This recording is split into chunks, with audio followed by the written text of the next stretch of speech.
Informasi berjalan cepat, aktual, bersifat global, serentak, interaktif. Media tidak lagi terkendala pada perioditas. Jadi semua berjalan seiring bersama, bahkan multi arah, tidak bisa jalan sendiri-sendiri. Realitas baru informasi, berkat revolusi informasi komunikasi, publik menjadi konsumen, newsgater sekaligus produsen, newsmaker. Nah ini yang menarik, Bapak sekalian. Kalau dulu kita ketahui teman-teman yang hadir sini dari media, wartawan misalnya, untuk menjadi wartawan dia harus punya kompetensi, untuk menjadi wartawan dia harus mempunyai sertifikat dan lain sebagainya, terikat kode etik. Sekarang setiap orang begitu dia tersambung pada internet, dia bisa menjadi newsmaker and newsgater at the same time, real time. Nah ini harus coba kita bisa manfaatkan secara optimal. Akibatnya apa? Akibatnya batas ruang publik dan ruang privat menjadi kabur. Kita lihat gambar selanjutnya. Nah, gambar ini memperlihatkan dulu kita sama-sama ketahui dalam kehidupan kita ruang publik ini diatur oleh negara dan ruang privat ini menjadi kekuasaan kita selaku warga negara. Nah, yang menarik dulu ada batas yang jelas mana ruang privat, mana ruang publik. Gampangnya begini. Kalau ibu dan bapak sekalian datang ke rumah saya dan saya tidak menghendaki Anda masuk ke rumah saya, maka itu adalah privasi. Tidak bisa diganggu juga. Mohon Anda keluar. Dan dia nggak bisa masuk. Kalaupun masuk kita panggil polisi. Urusannya selesai. Karena ada ruang privat yang memang dijamin oleh negara. Pada saat ini sekarang Anda begitu menggunakan internet, menggunakan gadget Anda, maka pada saat itu dimanapun Anda, sekalipun Anda berada di WC, di ruang toilet, tapi begitu Anda berkomunikasi keluar, apapun yang Anda sampaikan itu tunduk pada hukum publik. Makanya kita tahu beberapa kasus privat misalnya, kasus Ariel dan Luna Maya dan lain sebagainya, itu adalah bagian dari tidak bisa membedakan mana ruang privat, mana ruang publik. Akhirnya terkena ruang publik. Jadi hati-hati dengan konteks komposisi ini, karena dia berubah total. Lanjut, media dan politik di Indonesia. Kian intensifnya para politisi menguasai bisnis media. Media berperan dalam rivalitas politik menuju pergantian kepemimpinan. Penguasaan atas media menjadi pintu masuk dalam pengemasan dan penguasaan opini publik untuk kepentingan politik atau bisnis. Persoalan kita, karena kita bagian dari birokrasi, atasan kita, bagian atasan kita adalah politisi yang pada saat menjalankan fungsi menteri, ini adalah pejabat negara. Nah, disinilah fungsi Anda selaku humas pemerintah bisa membedakan mana beliau sebagai atasan dan mana beliau itu selaku fungsionaris partai. Ini nggak boleh sling, karena sling barangkali ini sudah hadir di sini. Humas dipecat. Kita adalah ketua humas dan juga pimpinan dari Komisi Blok PR yang nanti akan berbagi pengetahuan dalam konteks kebijakan yang saya sebutkan tadi. Nah inilah tantangan yang kita hadapi sebagai praktisi kehumasan pemerintah. Menuju demokrasi yang berkualitas, prasyarat pertama praktek daripada komunikasi di ruang publik yang beretika dan informasi yang berkualitas, transparan dan akuntabilitas. Di sini kita menghadapi persoalan besar. Persoalan besar tadi saya sudah menyebutkan, setiap orang yang terakses pada internet bisa menjadi newsmaker atau newsgater, penikmat berita atau pembuat berita at the same time real time. Kalau wartawan tadi yang kita sebutkan mereka punya kompetensi, mereka punya kode etik yang diikat. Nah, pada saat Anda menjadi blogger, citizen journalism, nggak ada yang seperti itu. Setiap orang bisa menumpahkan apapun dia mau, selama orang lain tidak tersinggung dengan dia. Nah, ini sekarang yang menjadi persoalan kita terbesar. Bagaimana kemudian kode etik, sopan santun kita berkomunikasi. Ada yang tahu barangkali ya, sekarang berkembang yang namanya news.com, ya, kompas.com, detik.com dan lain sebagainya. Di bawah biasanya mereka menaruh ruang untuk bisa berinteraksi, menyampaikan tanggapan. Kami pernah mencoba melihat tanggapan yang diberikan atas news yang diberikan oleh news.com tadi. Dan saya tidak sampaikan di sini cukup signifikan, isinya hanya maki-maki saja. Saya sangat disayang, dan caranya memaki bukan sekedar hanya memaki dalam arti protes, tapi keluar kebun binatang sampai kata-kata jorok, paling jorok pun ada di sini. Siapa yang mengatur itu? Ulama enggak juga, pimpinan adat enggak juga. Itu dibuka demikian terbuka. Edukasi publiknya di mana? Moralnya di mana? Etikanya di mana? Kita berbicara dalam konteks etika untuk wartawan ada pada saat dia terikat kepada kelembagaan. Tapi kalau untuk blogger ini yang menjadi persoalan sekarang. Dan nantinya, oleh karena itu edukasi yang dilakukan oleh siapa kalau bukan pemerintah? Bagaimana menciptakan, sering kita dengar media di era freedom of expression harusnya sanggup melakukan self censorship. Oke, setuju kita? Who is educating atau advocating self censorship? Apa bisa itu muncul begitu saja? Dia harus dibentuk, dia harus diedukasi, dia harus diberikan pengetahuannya untuk kemudian muncul suatu kemampuan melakukan self censorship. Kalau nggak ada yang mengedukasi, itu boleh. Dan mohon maaf sekali lagi, kata-kata kotor yang keluar di situ, jangan kaget kalau nanti anak-anak kita bicara dengan orang tuanya keceplosan. Dia juga bisa menggunakan kata-kata kotor itu. Nah, di ruang publik aja nggak apa-apa.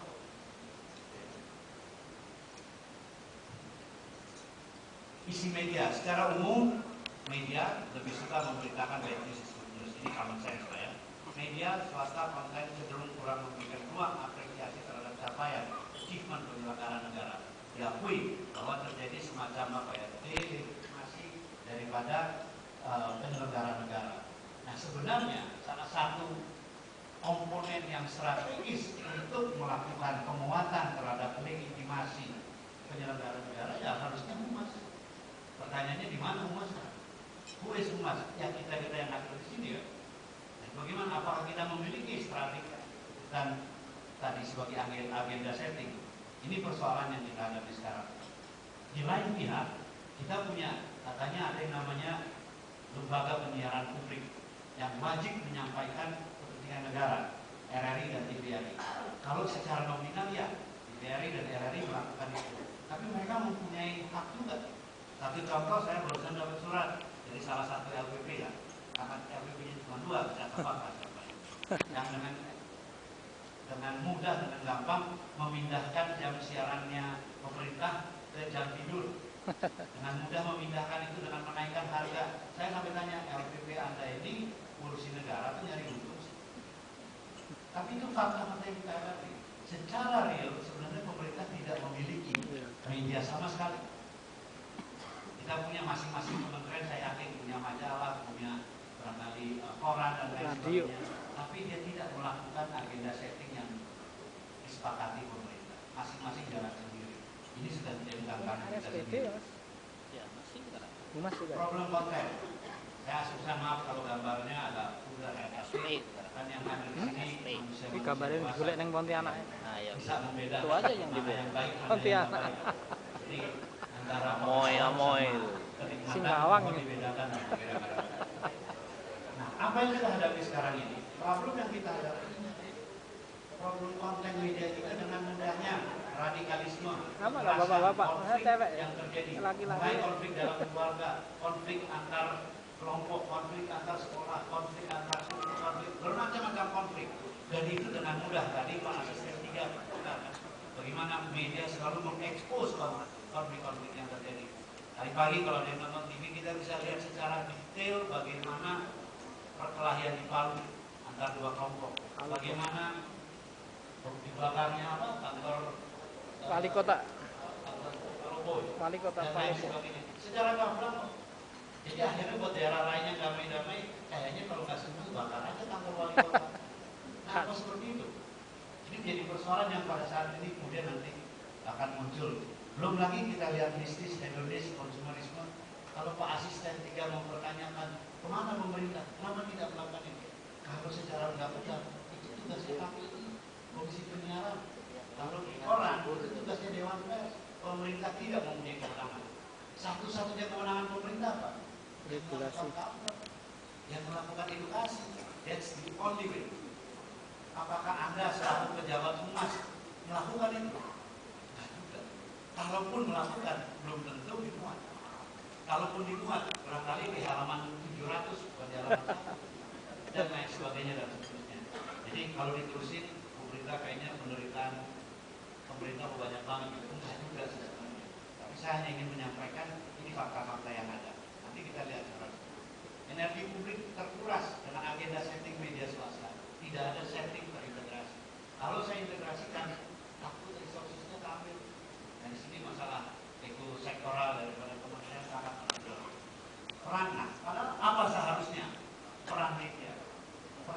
seharusnya menyampaikan informasi, menyampaikan hiburan, edukasi dan kontrol sosial. Faktanya bobot antara keempat ini nggak sama. Paling banyak ini adalah informasi dan kontrol sosial. Paling kemudian hiburan. Yang paling kurang adalah edukasi. Kembali persoalan penghumasan pemerintah. Apakah Anda sudah melakukan sesuatu untuk konteks ini?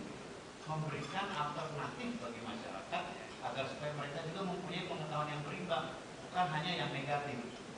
Ternyata media lebih menitikberatkan pada urusan informasi dan hiburan. Edukasi kurang dalam perhatian.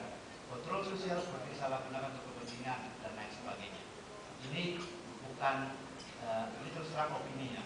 Jangan diartikan ini sebagai suatu posisi. Lanjut. Maaf. Nah, media massa dan penguasaan pemerintah harus mendapatkan public trust dari kehidupan demokrasi. Kira-kira gambarannya seperti ini. Sekali lagi karena waktu saya harus terburu-buru. Nah, ini soal kejujuran dan kompetensi yang kita bicarakan tadi. Saya tidak ingin mendalaminya itu sekarang. Nah, sekarang mari kita lihat media massa, komposisi antara radio, media cetak, televisi, dan media online. Kalau dilihat secara jumlah kuantitatif, memang masih radio. Yang kedua masih media cetak. Yang ketiga televisi dan keempat media online. Kalau dilihat secara jumlah kuantitatif. Tapi data ini akan memperlihatkan sekarang penetrasi. Dilihat dari segi penetrasi, tahukah ibu-ibu sekalian jumlah gadget yang ada? 240 juta. Jumlah gadget yang kita miliki sekarang ini. Di atas jumlah penduduk 238. Karena sebagian dari kita menggunakan lebih dari satu. Kalau tingkat penggunaan memang baru 67%, tapi jumlahnya sudah di atas jumlah penduduk. Nah, yang menarik adalah apa? Telepon seluler ini untuk konteks Jawa perbandingannya adalah 1:1,8. Artinya 2/3 penduduk Jawa maksud saya itu mempunyai lebih dari satu gadget. Televisi 95%, smartphone 67%, kemudian radio 47%. Nah, kita lihat sekarang akan menurun. Surat kabar 25%, internet 24%, majalah 13%. Kalau kita lihat dari strata kelas sosial sekarang, seperti ini posisinya. 48,3% atas, 23% menengah, kemudian 3,7% kelas bawah. Tapi di lain pihak, jangan melihat ini di dalam konteks. Oh iya, ini laki-laki tadi kan wanita ya, Mas. Maksud mengeksplorasi teman-teman kita dari Perlu ke Papua ini, ibu-ibu. Persoalan yang kita hadapi sekarang ini adalah di mana akses Ya kita ingatnya zaman Mojopahit dulu mungkin kita gini. sampai dengan pedesaan. Budaya kita sama Mojopahit. Tetapi kesiapan mental Pakai handphone dia ya? handphone. Yang tidak Pakai handphone. dengan kecepatan perkembangan accessibility teknologi. Jadi Anda bisa bayangkan bagaimana Kita orang Papua itu kemudian Kominfo. secara ekonomi, infrastruktur dia terakses, secara sosial budaya dia tidak siap. Apa nanti maknanya? Banyak kita lihat konsekuensinya. Nah, presentasi penggunaan ini yang saya ingin sampaikan tadi. Ternyata untuk konteks Indonesia, media televisi tetap menjadi yang paling utama. Nah, yang biru ini kota, yang merah ini perkotaan, yang hijau ini adalah rural. Jadi kalau kita lihat sumber penggunaan media, itu yang dominan pertama adalah televisi. Nah, yang kedua, nah ini terjadi pergeseran, smartphone. Ternyata radio yang tiga, internet yang keempat, MP3 yang selanjutnya komputer dan fix lainnya. Ini sekarang penggunaan medianya trennya seperti ini. Sekarang kalau kita tanya presentasi sumber informasi berita, kalau ditanya berita dari mana orang memperoleh informasi berita, utamanya kembali tetap televisi nomor satu. Tetapi yang kedua, ternyata dari teman, dari keluarga, bukan dari devices. Ini kalau Anda selaku orang humas ingin melihat efektivitas penggunaan media dalam rangka menyampaikan opini kepada publik. Jadi, nah yang ketiga yang beredar sekarang apa? SMS, baru radio, newspaper, internet dan seterusnya ya. Jadi ini konteks penggunanya sekarang ini. Nah, juga perlu saya kira Anda mengetahui market share kita, karena saya berasumsi saja ya, rata-rata kita mungkin mewakili kelas sosial menengah atas, rata-rata. Dan kita selalu mengatakan sumber berita kita kalau televisi pasti TV One, Metro, apa benar gitu? Kita tidak. TVRI. Lihat komposisi market share televisi tahun 2012 yang paling tinggi market share-nya itu apa? RRI. Nomor 2 itu SCTV, nomor 3 itu Indosiar. Lantas di mana dong yang namanya Metro dan TV One? Ternyata ada di sini. Di 4,1% TV One dan Metro bahkan cuma 1,9%. Tapi coba kalau saya memberikan ruang, ada menteri kita, Pak Freddy tolong sediakan slot, menteri saya mau ngomong. Ngomongnya kan di 2 TV. Karena pertanyaan saya, nyampe nggak message-nya itu ke masyarakat? Nggak nyampe. Nggak disetel. Nah, mau nggak dipindah ke sini? Jadi saya kadang-kadang menanyakan ke menterinya, Pak, ini saya punya slot Pak di SCTV. Oh, zaman SCTV, nonton tuh. Ya, kalau maunya TVRI kan seluruh kepada Indonesia. kelas elit menengah, ya benar, harusnya 2 itu. Tapi kalau mau menjangkau masyarakat, ya harusnya yang ini loh. Indosiar aja loh. Yang saya nggak yakin juga apa ya, Anda sekalian nonton Indosiar mungkin kelas Indosiar dulu ada siaran Trabis itu loh Pak. Jadi Sekarang saya kira kita Pak sebagai orang wajib mengetahui komposisi apa aja? data seperti ini. Saya yakin sebagian besar mungkin menguasai, tapi saya ingin lebih supaya ini tersebar secara keseluruhan. Datanya diambil dari Nielsen. Media cetak, nah kita lihat apakah betul media cetak menurun? Iya betul, gitu ya, dibandingkan dengan munculnya news.com terjadi penurunan, dan sekarang kalaupun dia mencoba meningkat perangkat tapi tidak signifikan karena tersaingi dengan news.com. Malah kalau kita lihat dari segi tiras, dari segi tiras kita lihat perkembangannya dari 2006 sampai ke 2010 praktis kita bisa mengatakan level up. Ya, sekalipun ini tetap ada, tapi dia apa ya? Istilah saya udah mentok, kira-kira mentok, terus berkembang lebih tinggi. Nah, tiras koran ini tetap, kalau koran kebalikannya, ternyata koran menjadi alat baca kelompok menengah. Kenapa? Lihat yang paling tinggi mana? Kompas. Kedua media Indonesia, ada wartawannya di media Indonesia. Ketiga koran Tempo. Keempat Suara Pembaruan, Republika, majalah Tempo. Baru kita ada tulisannya ke belakang. Jawa Post Group ada. Jadi ini dalam konteks ini saya pikir sebagai saya menyampaikan ini sekedar untuk memberi kasus pada anda sekalian betapa pentingnya kita menguasai komposisi media agar supaya message itu nyampe. Ini 2 hal, kontennya apa, tematiknya apa, dan kedua who is the target group. Dan yang ketiga alat yang kita gunakan untuk menyampaikan kepada publik. Pengedar ini pendengar radio, saya kira tidak banyak yang saya sampaikan. Lainnya perkembangan radio swasta. Nah ini Anda juga bisa lihat bagaimana perkembangan radio swasta yang tergabung dalam Persatuan Radio Swasta Niaga Nasional ya.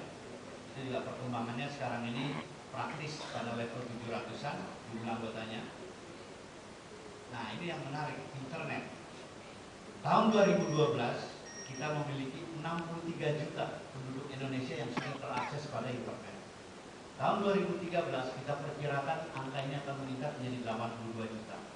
Di mana 95% pengguna internet adalah juga memiliki akun media sosial, apakah itu Facebook, Twitter, dan lain sebagainya.